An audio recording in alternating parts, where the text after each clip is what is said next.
अल्पसंख्यक आयोग के सदस्य सरदार परविंदर सिंह ने उत्तर प्रदेश सरकार की उपलब्धियों और कुछ खास मुद्दों पर सूचना इंडिया न्यूज चैनल के विशेष संवाददाता मोहम्मद नसीर से खास बातचीत की है।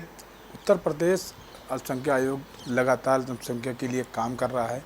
कहीं न कहीं जिस गरीब इंसान की या अल्पसंख्यक के लोगों की सुनवाई नहीं होती है, उत्तर प्रदेश के किसी भी थाने में या किसी भी मामले को लेकर के वहाँ पे आयोग बैठा हुआ है, सुनने के लिए लगातार समस्या को सुनता है, उसका समाधान भी कराता है। हमारे साथ बातचीत करने के लिए मौजूद हैं अल्पसंख्यक आयोग के सदस्य सरदार परविंदर सिंह, जिनसे हमें जानकारी मिलेगी कि किस तरह के मामले आते हैं और कितने मामले उन्होंने अब तक निपटाया है। सर, स्वागत है आपका। धन्यवाद। लगातार मामले आपके पास में आते रहते हैं जो कि लोग की सुनवाई नहीं होती, जिलों में, थानों में या और भी मामले आते हैं। पर किस तरह के मामले सर आपके पास आते हैं, कितने आपने निस्तारण किया? देखिए, सर्वप्रथम तो मुझे आपको बताते हर्ष होगा कि पहली बार माननीय योगी जी की जो सरकार है, जो 2017 से 2022 का रिज़्म रहा और 2022 से अभी कंटिन्यू कर रही है, माननीय मोदी जी का जो एक नारा था, सबका साथ, सबका विकास, सबका विश्वास, उसको माननीय योगी जी की सरकार ने चरितार्थ करके दिखाया है।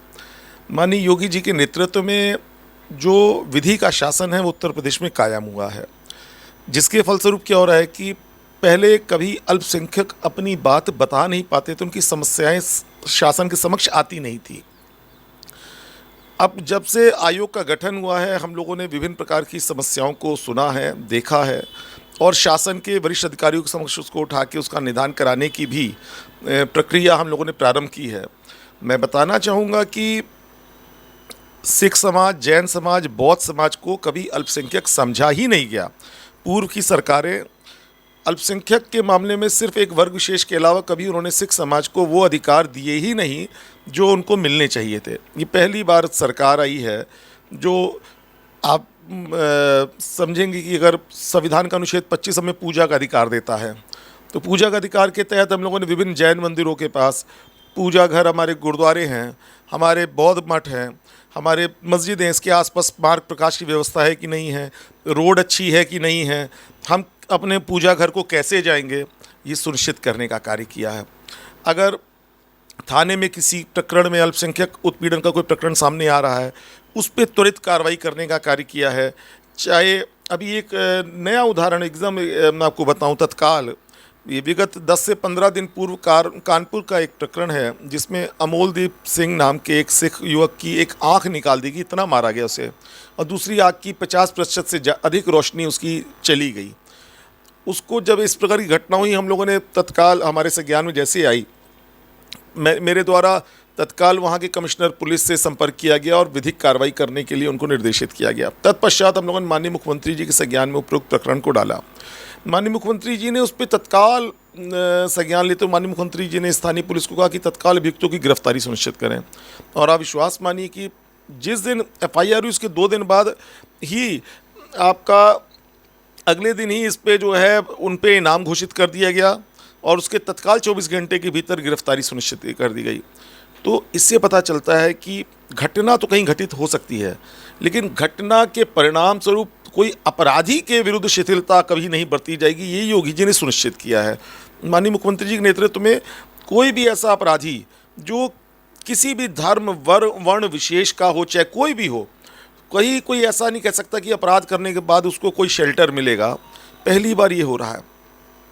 आप विश्वास मानेंगे, मैंने पूर्व में भी एक बार अपने वक्तव्य में कहा था, सन 84 का नरसंहार हुआ कानपुर में और 38 सालों तक किसी ने हमारी ओर नहीं देखा।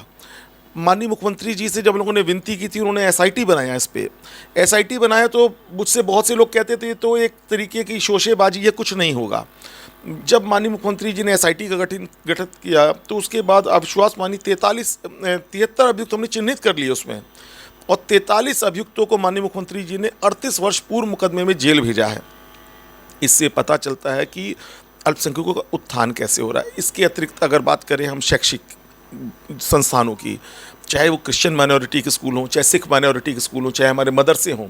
मदरसों में मिड डे मील मिल रहा है कि नहीं मिल रहा? मिल रहा है तो गुणवत्ता परख है कि नहीं है? बच्चों को एनसीईआरटी की एजुकेशन मिल रही कि नहीं मिल रही है? क्योंकि दीनी तालीम के साथ साथ जो आज का विज्ञान है, आज की इंग्लिश है, आज का गणित है, इसकी भी बहुत आवश्यकता है, क्योंकि बच्चे कल को कम्पीट नहीं कर पाएंगे इन बच्चों से। इसके लिए हम लोगों ने जब सोचा, माननीय मुख्यमंत्री जी ने इस पर नीति बनाते हुए एनसीईआरटी का पाठ्यक्रम लागू किया है। तो हम लोग प्रत्येक वो कार्य जो अल्पसंख्यकों के हितों से सीधा जुड़ा है, आप देखिए ना, भारत के प्रधानमंत्री ने वीर बाल दिवस शुरू किया, उसकी नींव माननीय मुख्यमंत्री आदरणीय योगी आदित्यनाथ जी ने रखी। साहिबजादा दिवस हम लोगों ने यहाँ शुरू किया। सिख गुरुओं के जीवन को हम लोग पाठ्यक्रम में शामिल किया। कक्षा 9, कक्षा 10, 11, 12 के पाठ्यक्रम में हम लेके आए। इस प्रकार से अनेकों कार्य हम लोग आपका अल्पसंख्यकों के हितों के लिए कर रहे हैं। आलमबाग टेढ़ी पुलिया पे खालसा चौक का निर्माण सरकार के द्वारा भी उसका सौंदर्यीकरण कराया गया, जहां सिख समाज का प्रतीक चिन्ह खंडा साहिब भी स्थापित किया गया है। खालसा पंथ का इतिहास लिखा गया है। तो ये जितने भी निर्णय हैं ये हितकारी हैं और सर्वांगीण विकास हो समस्त तबकों का, जिससे एक मजबूत और सभ्य समाज की स्थापना हो सके, इसके लिए माननीय मुख्यमंत्री जी प्रयासरत है और आयोग इसी दिशा में काम कर रहा है। हम लोग किसी भी प्रकार के इनजस्टिस के खिलाफ हैं और प्रत्येक प्रकरण को बहुत गंभीरता से ले रहे हैं। मेरे अलावा मेरे आयोग के अन्य सदस्य भी और माननीय अध्यक्ष भी इस विभिन्न मुकदमों को सुन रहे हैं। तो इस प्रकार बहुतायत में केस हैं जिसको हम लोग लगातार, उसका मैं नंबर तो नहीं इसमें आपको दे पाऊंगा, लेकिन हम लोग बहुतायत में काम कर रहे हैं और सोमवार से शुक्रवार तक लगातार कोई ना कोई सदस्य अथवा माननीय अध्यक्ष स्वयं बैठ के हम लोग सुनवाई करते हैं। सर, कानपुर प्रकरण की अगर बात की जाए तो कहीं ना कहीं जीरो टॉलरेंस पे उत्तर प्रदेश पुलिस काम कर रही है। ऐसी कौन सी आवश्यकता पड़ेगी कि इस मामले को संयोग ने हस्तक्षेप किया, उसके बाद इसमें गिरफ्तारियाँ हुई, इस पर न्याय मिल सका? देखिए, घटना कोई भी घटित हो सकती है और कानपुर का प्रकरण भी ऐसा ही था। सिख समाज का प्रकरण था। उनका कहना था कि स्थानीय पुलिस के द्वारा शिथिलता बरती जा रही है, संज्ञेय अपराध है, अंग भंग कर दिया गया, उसके बावजूद वैधानिक कार्रवाई नहीं हो रही है।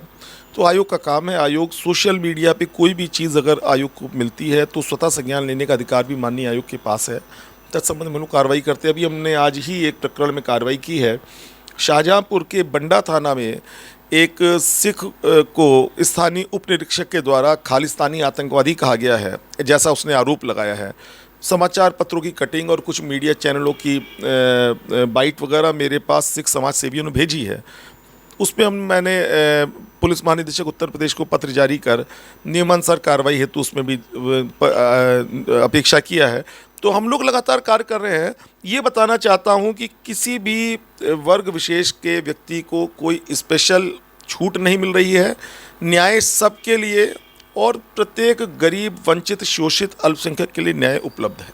सर, जैसे कि बात की जाए मुस्लिम समाज के बच्चे जो अक्सर मदरसों में पढ़ते हैं, बहुत जगह तो मदरसों में सुधार कर दिया गया, लेकिन अभी भी ग्रामीण के कुछ क्या ज़्यादातर ऐसे मदरसे हैं जहाँ पे अव्यवस्था फैली बच्चों के लिए, उनके लिए संख्या क्या कर रही है? देखिए, सबसे बड़ी बात है कि जब सरकार ने ये तय किया कि एक आदर्श मदरसे के क्या मानक होंगे, जब देखा तो बहुत जगह ऐसे मदरसे मिले कि जो सिर्फ कागजों पे थे, एक झोपड़ी भी नहीं थी। तो ऐसे मदरसों के खिलाफ कार्रवाई की गई। जहां 22-22 टीचरों का फर्जी वेतन निकल रहा था, उसको हम लोगों ने रोका है। आप छात्रवृत्ति में घोटाले की खबरें थी, उसको हम लोगों ने रोका है।